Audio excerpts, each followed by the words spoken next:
नमस्ते स्टूडेंट्स, हमेशा खुश रहो बिटिया. This is doctor Suman Ahuja, assistant professor Kaya Chikitsa department, faculty of Ayurvedic science, Jyoti Vidyapeeth, women's university. So in the series of lectures on osteoarthritis disease, this is the last session dealing with pharmacological treatment of osteoarthritis. Let me play a few slides for you so that we can discuss all the pharmacological agents. So important and very common pharmacological agents are analgesics, and in that paracetamol in the dose of 1 gram up to 4 times daily is the oral analgesic of first choice for mild to moderate pain, and it is thought to work by inhibiting prostaglandin synthesis in the brain while having little effect on peripheral prostaglandin production. It is well tolerated, has few side effects and drug interaction.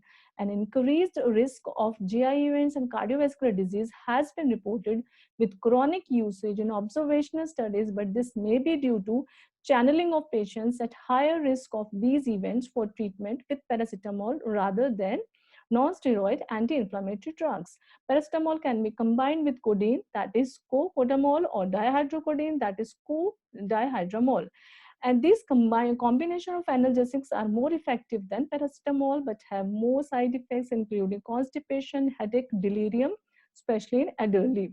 They the centrally acting opioid analgesics, tramadol and meptizazole, may be useful for temporary control of severe pain and unresponsive to other measures, but can cause nausea, bowel upset, dizziness, and somnolence and withdrawal symptoms after chronic use. The non-opioid analgesic Nefopam 30 to 90 milligram 3 times daily can help moderate pain, though side effects, nausea, anxiety, dry mouth often limits its use. Patients with severe or intractable pain may require strong opioid analgesics such as oxycodone and morphine. Other categories, non-steroid anti-inflammatory drugs, they inhibit COX, that is cyclooxygenase, and prostaglandin H synthase enzymes, which convert arachidonic acid derived from membrane phospholipids to prostaglandins and leukotrienes by COX and 5-lipoxygenase pathways respectively. So these two COX isoform encoded by different genes, that a COX2 enzyme is induced at the site of inflammation, produces prostaglandins that cause local pain and swelling. So inflammation also upregulates COX2 in the spinal cord, where it modulates pain perception. So ibuprofen, diclofenac, and naproxen are non-selective drugs that inhibit both COX enzymes, whereas celecoxib, etoricoxib are selective inhibitors of COX2. NSAIDs have anti-inflammatory activity. They are not thought to have a disease-modifying effect in either OA or inflammatory rheumatic disease. Non-selective NSAIDs can damage the gastric and duodenal mucosal barrier and are associated with an increased risk of upper GI ulceration, bleeding, and perforation. So no prescription of proton pump inhibitor PPIs or misoprostol 200 microgram twice or 3 times daily reduces the risk of NSAIDs induced ulceration and bleeding. So risk factor for NSAIDs induced ulcer. If age is more than 60 years, then there is a risk factor for the ulcer, past history of peptic ulcer, past history of adverse event with NSAIDs, concomitant glucocorticoid use, high dose of multiple NSAIDs, and high risk NSAIDs.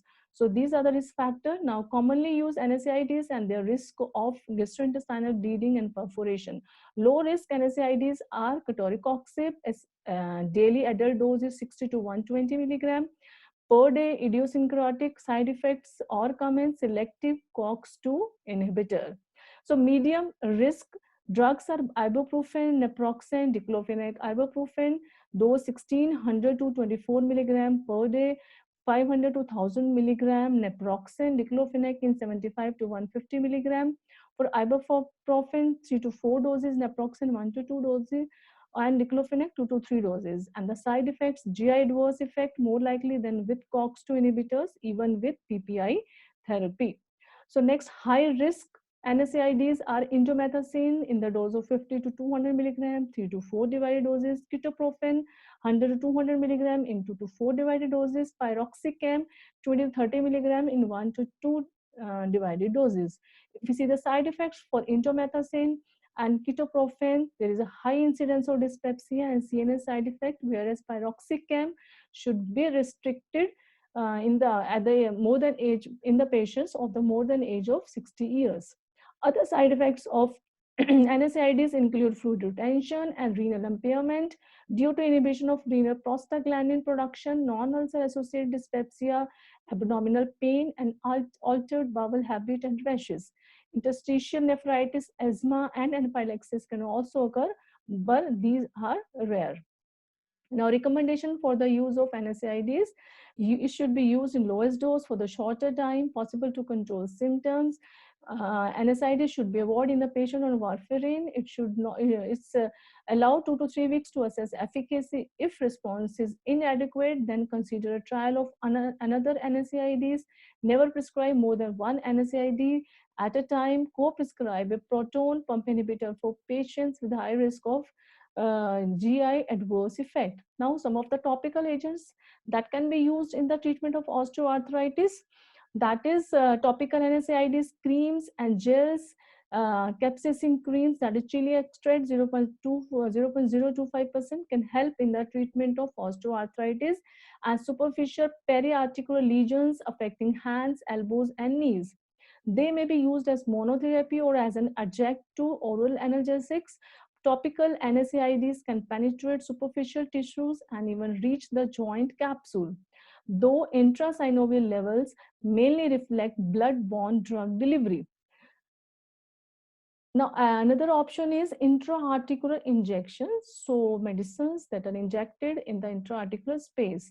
So, glucocorticoid injections, when given intra-articular, they are effective in the treatment of knee OA and are also used for the symptomatic relief in the treatment of OA at the first carpometacarpal joint.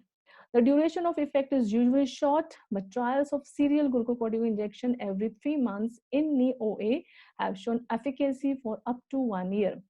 Intra-articular injections of hyaluronic acid are effective in knee OA, but the treatment is expensive and the effect short-lived.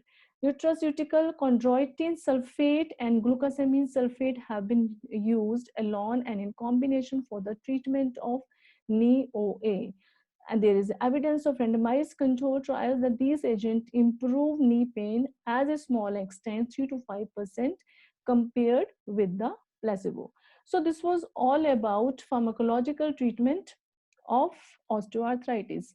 So analgesic with precautions, NSAIDs, they are responsible, they can be given. If they are not working, then some higher NSAIDs like codeine, they can be used with precautions, with some instructions. Then intra-articular injections, nutraceuticals, they should be prescribed for the treatment of osteoarthritis. So I hope you are satisfied with the session. And this session was powered by Digital version 2.0, Jyoti Vidyapeeth Women's University. If there is any query, any question, you can write in the comment box and that will be resolved later. So thank you so much.